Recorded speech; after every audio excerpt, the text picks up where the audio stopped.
भगवान की लीला है। 12 स्कंद होते हैं, 18,000 श्लोक है भागवत महापुराण।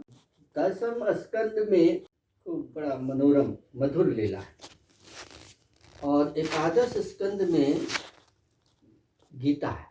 भगवान 7वें अध्याय से लेके 29 अध्याय तक पूरे 23 अध्याय में श्री कृष्ण और उद्धव संवाद हुआ है। तो 23 अध्याय को उद्धव गीता कहते हैं। इसमें वासुदेव और नारद संवाद भी है, राजा निमि और 9 योगीश्वरों का भी उपदेश है। अवधूत 24 गुरुओं का इतिहास भी इसी में है। इसको भक्ति स्कंद कहते हैं। इसमें 11 स्कंद में यदुवंश को ऋषियों का श्राप लगा, हमारा भी अंत हो जाएगा। कुछ ऋषियों ने द्वारका में जा करके वहाँ ठहरे हुए थे, तो भगवान 11 स्कंद शुरू होता है। फिर वसुदेव जी और 9 योगेश्वरों का संवाद होता है, बड़ा भक्तिमय संवाद है। माया से पार होने का उपाय, भगवान के अवतार का वर्णन, फिर इसी में भगवान के स्वधाम गमन का भी वर्णन है। फिर अवधूतोपाख्यानम है, बद्ध मुक्त भक्त जन के लक्षण बताए हैं, सत्संग की महिमा बताई है, कर्म और कर्म त्याग की बात कही गई है। हंस सनकादि को दिए हुए उपदेश, भगवान ने हंस रूप से सनकादि ऋषि को उपदेश किया है। भक्ति योग की महिमा, ध्यान विधि का वर्णन, भगवान की विभूतियों का भी वर्णन है, वर्णाश्रम धर्म का भी वर्णन है, वानप्रस्थी सन्यासी का क्या धर्म है, भक्ति ज्ञान योग कर्म योग के बारे में बताया गया है। फिर सांख्य योग क्या है उसके बारे में डिटेल में यहाँ बताया गया है। और तीनों गुणों की वृत्ति क्या होती है, पुरूर्वा का संवाद है, पुरूर्वा का आख्यान है इसमें, बहुत ही सुंदर। क्रिया योग क्या है, भागवत धर्म क्या है जो उस समय प्रचलन में था। तो इस सब का, फिर यदुकुल का संहार और भगवान का स्वधाम गमन, इतना वर्णन है 11 स्कंद। व्यास नंदन भगवान श्री सुखदेव जी कहते हैं, परीक्षित, ये जो ज्ञान है हमारे पास ये संतों का है, बहुत सारे ऋषियों मुनियों का है। तो तुमने जो किया इसके संबंध में संत पुरुष एक प्राचीन इतिहास कहा करते हैं। क्या वह इतिहास है? ऋषभ के पुत्र 9 योगीश्वरों और महात्मा विदेह का शुभ संवाद। तो इसमें इतिहास बताए हैं। तो सबसे पहला मनुष्य कौन हुआ? स्वयंभू मनु, है ना। स्वयंभू मनु के बेटा हुए प्रियव्रत, प्रियव्रत के आग्निद्र, आग्निद्र के नाभि से नाम पड़ा था भारतवर्ष का अजनाभ वर्ष। और नाभि के पुत्र हुए ऋषभ, ऋषभ के 100 पुत्र हुए, उसमें सबसे बड़ा था भरत, भरत से ही भारत हुआ। अब कहता है 100 पुत्र में से 81 जो थे वो कर्मकांड के पंडित हुए, ठीक है। और जो 9 थे योगीश्वर बन गए। 81 9 90 और 9 फिर 9 भारत वर्ष के जो पृथ्वी के जो 9 खंड थे उसके राजा। अब जो है वो राजा हुए और 9 योगीश्वर बने।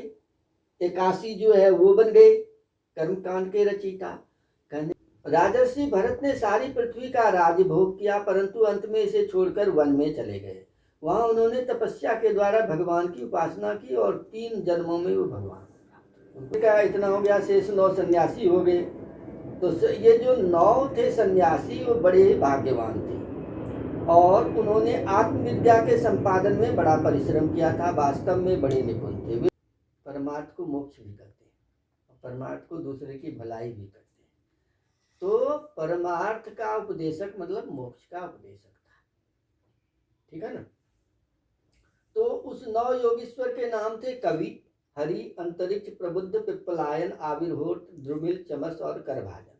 तो राजा निमि जो थे, राजा निमि भी सारे राजर्षि बड़े विद्वान होते थे और मोक्ष मतलब विद्या के पारंगत होते। राजा निमि ने कहा, 9 योगीश्वर पहुंच गए तो उन्होंने कहा, भाई आप लोग, आपका दर्शन तो बड़ा दुर्लभ है, आपका आगमन ही मनुष्यों के जीवों के कल्याण के लिए होता है।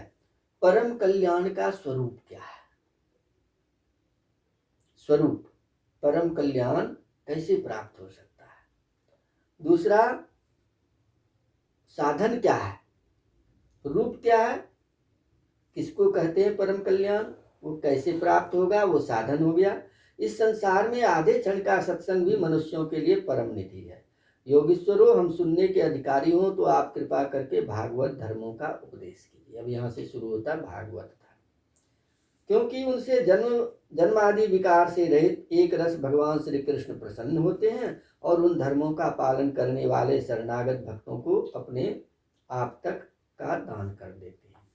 तो ये भागवत धर्म क्या है? तो देवर्षि नारद जी कहते हैं, वसुदेव जी, जब राजा निमि ने उन भगवत प्रेमी संतों से ये, राजन, भक्त जनों के हृदय से कभी दूर न होने वाले अच्युत भगवान के चरणों की नित्य निरंतर उपासना ही इस संसार में परम कल्याण, आत्यंतिक क्षेम है और सर्वथा भय शून्य। इसमें कोई डर ही नहीं है, कहीं गिरने पड़ने का डर ही नहीं है, ऐसा मेरा निश्चित मत है। तो क्या हो गया? परम कल्याण का स्वरूप क्या है उसके बारे में बता रहे हैं। भगवान के चरण कमलों का नित्य निरंतर उपासना, यानी भगवान का शरणागत हो जाना और भगवान के आचरण को अपना आचरण बना लेना, उनके चरण चिन्हों पर चलना, है ना। यही तुच्छ एवं असत पदार्थों में अहंता ममता हो जाने के कारण जिन लोगों की चित्तवृत्ति उद्विग्न हो रही है, उनका भय भी इस उपासना का अनुष्ठान करने पर पूर्णतया निवृत्त हो जाता है। तो ये सर्वथा जो भगवान के चरण कमलों का आश्रय ले लेते हैं वो भय शून्य हो जाते हैं।